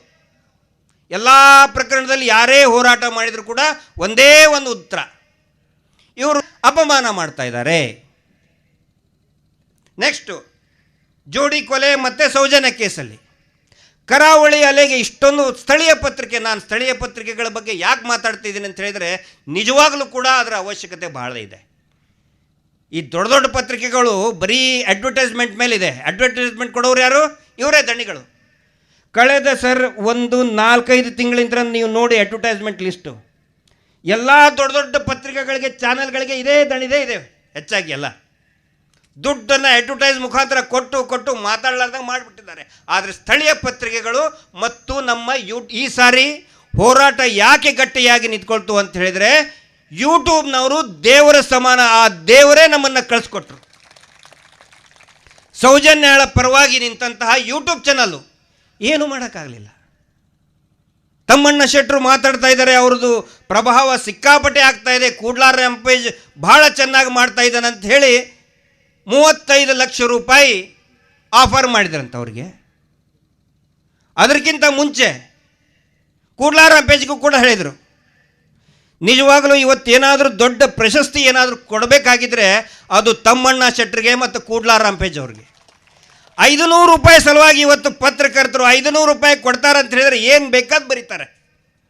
ಒಳ್ಳೆಯವನಿದ್ದವನು ಕೆಟ್ಟವನು ಅಂತ ಬರೀತಾರೆ, ಕೆಟ್ಟವನಿದ್ದವನು ಒಳ್ಳೆಯವನಂತ ನಾವು ನೋಡಿದ್ದೀವಿ. ಜರ್ನಲಿಸಮ್ ಫೀಲ್ಡ್ ನೋಡಿದ್ದೀನಿ ನಾನು. ಆದರೆ 35 ಲಕ್ಷ ಕೊಡ್ತೀನಿ ಅಂತ ಹೇಳಿದ್ರು ಕೂಡ ಅದನ್ನು ಬೇಡ ಅಂತ ಬಿಸಾಕಿ ಬಂದಂತಹ ತಮ್ಮಣ್ಣ ಶೆಟ್ಟರು ಈ ತುಳುನಾಡಿನ ಹೆಮ್ಮೆ. ಅವ್ರು ಯಾವಾಗೋ ಮಾತಾಡಿದರು ಅಂತ ಹೇಳಿದ್ದನ್ನು ಬರೀ ಕಟ್ ಮಾಡಿ ತಮ್ಮಣ್ಣ ಶೆಟ್ಟರು ಹಂಗಂದ್ರು ಹಿಂಗಂದ್ರು ಅಂಥೇಳಿ. 4 ವರ್ಷದ ಯಾವಾಗದು ಸರ್, ಒಂದು 6-7 ತಿಂಗಳು ನೀವು ಹೋರಾಟಕ್ಕೆ ಬರೋಕ್ಕಿಂತ ಮುಂಚೆ ಅಲ್ಲ, ಆವಾಗ ಇನ್ನೊಬ್ರು ಹೇಳಿದರು, ಆ ದಣಿಗಳು ಏನು ಅತ್ಯಾಚಾರಿಗಳಿದ್ದಾರೆ ಅವರಿಗೆ ಗೋಣಿ ಚೀಲ ಕಟ್ಟಿ ಹೊಡಿಬೇಕು ಅವ್ರನ್ನ ಆ ದಣಿಗಳಿಗೆ ಅಂತ ಹೇಳಿದರು. ಅದನ್ನು ತೋರಿಸಲ್ಲ ಮತ್ತು ನೀವೀಗ 6 ತಿಂಗಳ ಹಿಂದೆ ಹೇಳಿದರು. ಅಂದರೆ ಇವರು ಮಾಡೋದು ಇದೆ, ಪ್ರತಿ ಸಾರಿ ಹೋರಾಟ ಮಾಡಿದಾಗ ಹೋರಾಟಗಾರನ ನಡುವೆ ಏನಾದರೂ ಒಂದು ಕಂದಕ ಸೃಷ್ಟಿ ಮಾಡೋದು, ಹೋರಾಟಗಾರನ ಒಂದು ತೇಜೋವಧೆ ಮಾಡೋದು. ಆದರೆ ಈ ಸಾರಿ ಅದು ನಿಮಗೆ ಮಾಡೋದಕ್ಕೆ ಆಗ್ತಾಯಿಲ್ಲ. ಇವರಿಗೆ ಸೌಜನ್ಯ ಶಕ್ತಿ ಅಂದರೆ ಇದೆ. ನಾನು ಎಲ್ಲ ಸ್ನೇಹಿತರಿಗೂ ಕೂಡ ವಿನಂತಿ ಮಾಡ್ಕೊಳ್ಳೋದು ಏನಂದರೆ, ಪ್ರತಿ ಪ್ರಕರಣದಲ್ಲಿಯೂ ಕೂಡ ಈ ಸೌಜನ್ಯ ಪ್ರಕರಣದಲ್ಲಿ ನಮಗೆ ನಿರಂತರವಾಗಿ ಹೇಳೋದೇನೆಂದರೆ, ಇವರು ಕೇರಳದಲ್ಲಿ ಬ್ಯಾರಿಗಳ ಜೊತೆಗೆ ಸೇರಿಕೊಂಡು ಫಂಡ್ ಬರ್ತಾಯಿದೆ, ದುಬೈಯಿಂದ ಕ್ರಿಶ್ಚಿಯನ್ ಫಂಡ್ ಬರ್ತಾಯಿದೆ, ಹಿಂದೂಗಳನ್ನು ದೇವಸ್ಥಾನವನ್ನು ಹಾಳು ಮಾಡ್ತಾ ಇದ್ದಾರೆ, ಕಮ್ಯುನಿಸ್ಟ್ರ ಜೊತೆಗೆ ಸೇರಿಕೊಂಡ್ರು. ನೋಡಿ, ಎಲ್ಲ ಕೇಸ್ನಲ್ಲಿ ವೇದಪಲ್ಲಿ ಪ್ರಕರಣದಲ್ಲಿ ಹೇಳಿದ್ದೇನೋ, ಕಮ್ಯುನಿಸ್ಟ್ರ ಜೊತೆಗೆ ಸೇರಿಕೊಂಡು ಜೋಡಿ ಕೊಲೆಯಲ್ಲಿ ಕೂಡ ಅದೇ ಹೇಳ್ತಾ ಇದ್ದಾರೆ. ನಾಳೆ ಏನಾದರೂ ದೇವರು ಬಂದೇ ಬರ್ತಾನೆ. ಅಣ್ಣಪ್ಪ ಸ್ವಾಮಿ, ಮಂಜುನಾಥ ಸ್ವಾಮಿ ಬಂದು, ಇವರೇ ನೀನು ಈ ಕ್ಷೇತ್ರವನ್ನು ಹಾಳು ಮಾಡ್ತಾ ಇದೀಯಾ, ಶೀನಪ್ಪ ನೀನು ಕ್ಷೇತ್ರದಿಂದ ಬಿಟ್ಟು ಹೋಗುವಂಥ ಆ ಸ್ವತಃ ಅಣ್ಣಪ್ಪ ಸ್ವಾಮಿ ಹೇಳ್ತಾನೆ. ಹೇಳಿದಾಗ ಇವರೇನು ಹೇಳ್ತಾರೆ ಗೊತ್ತಾ? ಇವರೇನು ಹೇಳ್ತಾರೆ ಹೇಳಿ? ದೇವರು ಕಮ್ಯುನಿಸ್ಟರ ಮಾತು ಕೇಳಿಕೊಂಡು ನನಗೆ ಹಿಂಗೆ ಹೇಳ್ತಾ ಇದ್ದಾನೆ ಅಂತ ಹೇಳ್ತಾರೆ. ದೇವ್ರಿಗೂ ಹಂಗೆ ಹೇಳ್ತಾರೆ ಇವರು. ಇಷ್ಟು ದಿನ ಏನು ಹೇಳಿದರು? ಕಮ್ಯುನಿಸ್ಟರು ದೇವ್ರು ನಂಬಲ್ಲ ಕಮ್ಯುನಿಸ್ಟರು ಅಂತ ಹೇಳಿದರು. ಈಗ ಸ್ವತಃ ದೇವರೇ ಹೇಳಿದಾಗ ಏನಂತಾರೆ? ಅವ್ರಿಗೂ ಒಂದಿಷ್ಟು ಪತ್ರಕರ್ತರದ ಟೀಮ್ ಇದೆ ಆ ಬೆಳ್ತಂಗಡಿಯಲ್ಲಿ. ಅವರು ಸಂಘದ ಅಧ್ಯಕ್ಷರು ಹೊಸವರು ಆದ ತಕ್ಷಣ ಹೋಗಿ ಅವ್ರಿಗೆ ಬಿದ್ದುಬಿಡ್ಬೇಕಂತೆ, ಅಡ್ಡ ಬಿದ್ದು ಬರ್ಬೇಕಂತೆ. ಎಲ್ಲ ಪತ್ರಕರ್ತರು ಬೆಳ್ತಂಗಡಿಯಲ್ಲಿ ಇಷ್ಟೇ, ಇಡೀ ರಾಜ್ಯದ ಹೇಳ್ತಾ ಇಲ್ಲ ನಾನು. ಬೆಳ್ತಂಗಡಿಯಲ್ಲಿ ಹೊಸ ಅಧ್ಯಕ್ಷರು ಆಗಿಬಿಟ್ರೆ, ಪತ್ರಕರ್ತರ ಸಂಘ ಹೊಸ ಇಲೆಕ್ಷನ್ ಆದರೆ ಅಧ್ಯಕ್ಷರಾದವರು ಇವ್ರಿಗೆ ಬಿದ್ದು ಬಿಡ್ಬೇಕಂತೆ ಅವ್ರಿಗೆ ಹೋಗಿ. ಆ ನಂತರ ಯಾರಾದರೂ ಒಬ್ಬರು ತಕರಾರು ಮಾಡಿದರೆ ಅವ್ರನ್ನ ಟಾರ್ಗೆಟ್ ಮಾಡೋದು. ಆ ಬೀಳೋ ಪತ್ರಕರ್ತರ ಮುಂದೆ ಹೇಳಿಬಿಡ್ತಾರೆ ಇವರು. ನೋಡ್ರಿ, ದೇವರು ಕೂಡ ಅಣ್ಣಪ್ಪ ಸ್ವಾಮಿ ಕಮ್ಯುನಿಸ್ಟ್ರ ಜೊತೆಗೆ ಸೇರ್ಕೊಂಡಿದ್ದಾನೆ, ಮಂಜುನಾಥ ಸ್ವಾಮಿ ಕಮ್ಯುನಿಸ್ಟ್ರ ಜೊತೆಗೆ ಸೇರಿಕೊಂಡು ನನ್ನ ಈ ಕ್ಷೇತ್ರದಿಂದ ಹೊರಗಡೆ ಹಾಕ್ತಾ ಇದ್ದಾರೆ ಅಂಥೇಳಿ. ಆದರೆ ನಾವು ಎಲ್ಲರೂ ನಿಶ್ಚಯ ಮಾಡಿದ್ದೀವಿ, ಇಡೀ ಜನ ನಿಶ್ಚಯ ಮಾಡಿದ್ದಾರೆ, ಈ ಸರಣಿ ಅತ್ಯಾಚಾರ ಮಾಡಿದವ್ರನ್ನ ಯಾವುದೇ ಕಾರಣಕ್ಕೂ ಕೂಡ ಆಡಳಿತಾಧಿಕಾರಿಯಾಗಿ ನಡೆಯೋದಕ್ಕೆ ನಾವು ಬಿಡುವುದಿಲ್ಲ. ಅದೇ ನಿಜವಾದಂತಹ ನ್ಯಾಯ. ಇಷ್ಟೊಂದು ಹತ್ಯೆಗಳಾಯಿತು, ಸರಣಿ ಕೊಲೆ ಆಯಿತು, ಸರಣಿ ಅತ್ಯಾಚಾರ ಆಯಿತು. ಆದರೂ ಕೂಡ ಬರೀ ಇದನ್ನೇ ಹೇಳ್ತಾ ಜನರನ್ನ ಮಂಗ ಮಾಡಿ ಈಗ ಬಡ್ಡಿ ದಂಧೆಗೆ ಬಂದಿದ್ದಾರೆ. ಮೊನ್ನೆ ಅವರ ಮುಖ್ಯಸ್ಥರು ಭಾಳ ದೊಡ್ಡದಾಗಿ ಹೇಳ್ತಾ ಇದ್ರು, ಆ ದೊಡ್ಡ ಸಂಘಟನೆ ಅಂತ ಹೇಳಿದರೆ ಒಂದು ಪ್ರೆಸ್ ಮೀಟ್ ಕರಿಬಹುದಾಗಿತ್ತಪ್ಪ. ಯಾರವರು? ಈ CEO ಅಂತ, ಏನವ್ರ ಹೆಸರು? ಅಂದರೆ ಒಂದು ಸರಿ ಇಲ್ಲಿ ಹೊಸದಾಗಿ ಇದನ್ನು ಹೇಳಿ ನಾನು ಮಾತು ಮುಗಿಸ್ತಾ ಇದ್ದೇನೆ. ಈ ನಿಶ್ಚಿತಾರ್ಥ ಆಗಿತ್ತಂತೆ ಹುಡುಗಿನ ಕರ್ಕೊಂಡು ಹೋಗ್ಬೇಕಂತ ಹೇಳಿ, ಒಳ್ಳೆ ಟ್ರಿಪ್ ಹೋಗೋಣ ಅಂಥೇಳಿ ಬೋಟಲ್ಲಿ ಕರ್ಕೊಂಡು ಹೋದನಂತೆ. ಒಳ್ಳೆ ಪಾಶ್ ಆಗಿರೋ ಬೋಟಲ್ಲಿ ಸುತ್ತಾಡಿಸ್ಬೇಕು ಅಂಥೇಳಿ ಸಮುದ್ರದಲ್ಲಿ ಕರ್ಕೊಂಡು ಹೋದನಂತೆ. ತುಂಬ ಒಳಗಡೆ ಹೋದಾಗ ಬಿರುಗಾಳಿ ಏನೋ ಬಂದು ಆ ಬೋಟು ಬೀಳೋ ಹಂಗಾಯಿತು, ಮುಳುಗೋ ಹಂಗಾಯಿತು. ಆದರೂ ಕೂಡ ಪಾಪ ಇವರು ಹುಡುಗಿ ಕಷ್ಟಪಟ್ಟು ಈಜಾಡಿ ಏನೇನೋ ಮಾಡಿ ಒಂದು ದ್ವೀಪಕ್ಕೆ ಹೋಗ್ತಾರೆ, ಪಕ್ಕದಲ್ಲಿರುವಂಥ ಒಂದು ದ್ವೀಪಕ್ಕೆ ಹೋಗ್ತಾರೆ. ಆ ದ್ವೀಪಕ್ಕೆ ಹೋದರೆ ಯಾರೂ ಇಲ್ಲ, ಆ ದ್ವೀಪದಲ್ಲಿ ಮನುಷ್ಯರೇ ಇಲ್ಲ. ಏನು ಹುಡುಗಾಡ್ತಾ ಇದ್ದಾರೆ, ಕಿರ್ಚಾಡ್ತಾ ಇದ್ದಾರೆ, ಮೊಬೈಲು ಹೋಯ್ತು ಕೈಯಾಗಿಂದು. ಹೆಂಗೀಗ? ಆ ಹುಡುಗಿ ಇವನಿಗೆ ಬೈತಾ ಇದ್ದಾಳೆ, ಏನಾದರೂ ಪ್ರಯತ್ನ ಮಾಡು. ಆ ಸಿನಿಮಾದಾಗ ತೋರಿಸ್ತಾರಲ್ಲ, ಹೊಗೆ ಹಾಕೋದು, ಇದನ್ನು ಮಾಡೋದು, ಅದು ಕಹೋನಾ ಪ್ಯಾರೆ ಬೇರೆ ಬೇರೆ ಸಿನಿಮಾದಾಗೆ ದ್ವೀಪದಲ್ಲಿದ್ದಾಗ ಹೊಗೆ ಹಾಕಿದರೆ ಹೆಲಿಕಾಪ್ಟರ್ ಬರ್ತಾವಂತೆ, ಕೆಂಪು ಇದನ್ನು ತೋರಿಸೋದು, ಏನೇನೋ ಮಾಡುವಂತ ಅವನು ಏನು ಮಾಡ್ತಿಲ್ಲ, ಶಾಂತವಾಗಿದ್ದ ಅವನು. ಈಗ ಇನ್ನೂ ಸಿಟ್ಟು ಬರ್ತಾ ಇದೆ, ಇನ್ನೂ ಸ್ವಲ್ಪ ಹೊತ್ತಾದ್ರೆ ಕತ್ಲಾಗುತ್ತೆ. ಹೇಗೆ ನಾವು ದ್ವೀಪದಲ್ಲಿ ಸೇಕಾಗಿದ್ದೀವಿ, ನೀನು ಏನಾರು ಮಾಡಿದ್ರು ಆದರೂ ಶಾಂತವಾಗಿದ್ದು ಹೇಳ್ತಾನೆ ಅವನು. ನೀನು ತಲೆ ಕೆಡ್ಸ್ಕೊಳಕ್ಕೆ ಹೋಗಬೇಡ, ಟೆನ್ಷನ್ ಮಾಡ್ಕೊಳಕ್ಕೆ ಹೋಗಬೇಡ, ಯಾರಾದರೂ ಬಂದೇ ಬರ್ತಾರೆ ನಮ್ಮನ್ನು ಕರ್ಕೊಂಡು ಹೋಗೋಕ್ಕೆ ಅಂತ. ಯಾ ಕಾನ್ಫಿಡೆನ್ಸ್ ಇಂತ ನೀನು ಹೇಳ್ತೀಯ ಅಂತ. ಅವಾಗ ಅವನು ಹೇಳ್ತಾನೆ, ಧರ್ಮಸ್ಥಳ ಸಂಘದಲ್ಲಿ ನಾನು ಸಾಲ ಮಾಡಿದ್ದೀನಿ, ಇವತ್ತು ಸಾಲ ಬಡ್ಡಿ ಕಟ್ಟೋ ದಿನ ಇವತ್ತು. ನಾನು ಎಲ್ಲಿದ್ದರೂ ಆ ಸಂಘದವ್ರನ್ನ ಹುಡ್ಕೊಂಡು ಬಂದೇ ಬರ್ತಾರೆ ಅಂತ ಹೇಳ್ತಾನೆ ಅವನು. ಅಷ್ಟೊತ್ತಿಗೆ ಬಂದರು, ಸ್ಪೀಡ್ ಬೋಟಲ್ಲಿ ಬಂದರು ಸಂಘದವರು. ಯಾಕೆಂದರೆ ಮೊಬೈಲ್ ಸಿಗ್ನಲ್ ಇಲ್ಲ, ಏನಿಲ್ಲ, ಎಲ್ಲ ಕಡೆ ಹುಡ್ಕೊಳ್ಳಿ ಬಂದರು. ಸ್ಪೀಡ್ ಬೋಟ್ ಹಿಡ್ಕೊಂಡು ಬಂದು ಇವ್ರು ನೋಡಿ ಪಾಪ ಇವನಿಗೆ ಹುಡುಗನಿಗೆ ಖುಷಿ ಆಗ್ತದೆ, ಆತಂಕನೂ ಇರ್ತಾರೆ, ಎಲ್ಲಿ ಬೈತಾರೆ ಅಂಥೇಳಿ. ಆ ಸಂಘದ ಅಧ್ಯಕ್ಷ ಬೈಯಲ್ಲ. ಅಯ್ಯೋ ನೋಡಪ್ಪ, ನಾನು ನಿನಗೆ ಬೈಯಲ್ಲ, ನೀನು ಸಾಲನೂ ಕಟ್ಟಬೇಡ, ಆದರೆ ಆ ವಿಡಿಯೋ ಮಾಡ್ಕೊಂಡು ದಯವಿಟ್ಟು ಯೂಟ್ಯೂಬಿಗೆ ಕೊಡಕ್ಕೆ ಹೋಗಬೇಡ. ಮೊದಲೇ ಆ ಶೈಲಜಾ ಅನ್ನೋವಳು ಕಾರ್ಕಳದವಳು, ಆನಂತರ ಸಂತೋಷ್ ಶೆಟ್ಟಿ ಮರ್ದಾಳ, ಇರೋ ಬರೋ ಮರ್ಯಾದೆ ಪೂರ್ತಿಯಾಗಿ ಹರಾಜು ಹಾಕಿ ಆ ನಮ್ಮ ಮಂಜುನಾಥ, ಯಾರ ದೇವರು ಮಂಜುನಾಥ ಅಲ್ಲ, ಆ ಸಿ ಒ ಮಂಜುನಾಥಕ್ಕೆ ನಿದ್ದೆ ಬರಲಾರ್ದಂಗೆ ಮಾಡಿದ್ದಾರೆ. ಅವನು ನಮಗೂ ನಿದ್ದೆ ಬರಲಾರ್ದಂಗೆ ಮಾಡಿದ್ದಾನೆ. ದಯವಿಟ್ಟು ವಿಡಿಯೋ ಮಾಡಬೇಡಪ್ಪ ಅಂತ ಹೇಳಿ ಅವನು ಕರ್ಕೊಂಡು ವಾಪಸ್ ಬಂದ್ರಂತೆ. ಇವತ್ತು ಹೋರಾಟದಿಂದ ಈ ಮಟ್ಟಕ್ಕೆ ಅವ್ರ ಪರಿಸ್ಥಿತಿ ಬಂದಿದೆ. ಹೋರಾಟ ನಿರಂತರವಾಗಿರ್ಬೇಕು ಸ್ನೇಹಿತರೆ. ಹೋರಾಟ ಇದ್ದಾಗ ಮಾತ್ರ ನಮಗೆ ಜಯ ಸಿಗುತ್ತೆ. ಹೋರಾಟ ಇದ್ದಾಗ ಮಾತ್ರ ಜನಸಾಮಾನ್ಯರಿಗೆ ಧೈರ್ಯ ಬರ್ತದೆ. ಇವತ್ತು ಈ ಹೋರಾಟದಿಂದ ಏನಾಗಿದೆ, ಈ ಹೋರಾಟ ನೀವು ಗಮನಿಸಿ, ಪ್ರಭಾವಿಗಳು ವರ್ಸಸ್ ಸಾಮಾನ್ಯರ ಮನುಷ್ಯರು. ಈ ಹೋರಾಟದಲ್ಲಿ ಇರೋರು ಯಾರು? ಮೇಸ್ತ್ರಿ ಕೆಲಸ ಮಾಡೋರು. ಅವನು ಸಂತೋಷ್ ಶೆಟ್ಟಿ ಆಗಲಿ, ನಮ್ಮ ಆದಿತ್ಯ ಕಿರಣ್ ಆಗಲಿ, ಇಲ್ಲಿ ಕಾರ್ಯಕ್ರಮ ಮಾಡಿದವ್ರು ಏನು ಶ್ರೀಮಂತರಲ್ಲ. ಮೇಸ್ತ್ರಿ ಕೆಲಸನೋ, ಆಟೋ ರಿಕ್ಷಾನೋ, ಗಾರೆ ಕೆಲಸನೋ, ಸಣ್ಣ ಪುಟ್ಟ ಅಂಗಡಿ ಇಟ್ಟವರು, ಅವರು ಈ ಹೋರಾಟದಲ್ಲಿ ಇದ್ದಾರೆ. ಆದರೆ ಯಾರ ವಿರುದ್ಧ ಇದ್ದೀವಿ? ಈ ದೇಶದ ಅತ್ಯಂತ ಪ್ರಭಾವಿಗಳ ವಿರುದ್ಧ. ಒಂದು ನೆನಪಿಟ್ಕೊಳ್ಳಿ, ದೇಶದ ಜಗತ್ತಿನ ಇತಿಹಾಸ ನೋಡಿ ನೀವು. ಈ ಥರ ಹೋರಾಟದಲ್ಲಿ ಗೆದ್ದಿರೋದು ಯಾವಾಗ? ಯಾರು? ಜನಸಾಮಾನ್ಯರೇ ಗೆದ್ದಿದ್ದಾರೆ. ಜನಸಾಮಾನ್ಯರದ್ದು ನಮ್ಮದೇ ಗೆಲುವಾಗುತ್ತೆ. ಇವರು ಎಷ್ಟೇ ದುಡ್ಡು ಇರಲಿ, ಇವ್ರ ಹತ್ರ ಎಷ್ಟೇ ಪೊಲೀಸ್ ಇನ್ಫ್ಲೂಯೆನ್ಸ್ ಇರಲಿ, ಎಷ್ಟೇ ಮಿನಿಸ್ಟ್ರು ಇನ್ಫ್ಲೂಯೆನ್ಸ್ ಇರಲಿ, ಯಾವುದು ಕೂಡ ಜನರ ಬೆಂಬಲದ ಮುಂದೆ ಇವರ ಶಕ್ತಿ ಏನೂ ನಡೆಯುವುದಿಲ್ಲ. ಸೌಜನ್ಯ ಶಕ್ತಿ ಮುಂದೆ ಇವರ ಶಕ್ತಿ ಏನೂ ಕೂಡ ಇಲ್ಲ.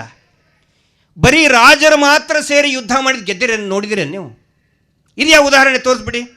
ಬರೀ ರಾಜರಿಷ್ಟೇ ಸೇರಿಕೊಂಡು ಯುದ್ಧ ಮಾಡಿ, ರಾಜರ ಜೊತೆಗೆ ಯಾರಿರಬೇಕು? ಸೈನಿಕರು ಇರ್ಬೇಕು ತಾನೇ. ಸೈನಿಕರಿದ್ದಾಗ ಮಾತ್ರ ಯುದ್ಧ ಗೆಲ್ಲೋದಕ್ಕೆ ಸಾಧ್ಯ. ಬರೀ ರಾಜರಿಷ್ಟೇ ಒಂದು ಗುಂಪು ಮಾಡಿಕೊಂಡು ಗೆದ್ದಂಥ ಯುದ್ಧ ಇತಿಹಾಸದಲ್ಲೇ ಇಲ್ಲ. ಹೀಗಾಗಿ ಇದು ಒಂದು ಜನಸಾಮಾನ್ಯರ ಹೋರಾಟ. ಭಾರತದಲ್ಲಿ ಪ್ರಜಾಪ್ರಭುತ್ವ, ಇದು ಮಹೇಶ್ ಶೆಟ್ಟರು ಬಹಳ ಅದ್ಭುತವಾದಂಥ ಹೆಸರನ್ನು ತಗೊಂಡಿದ್ದಾರೆ.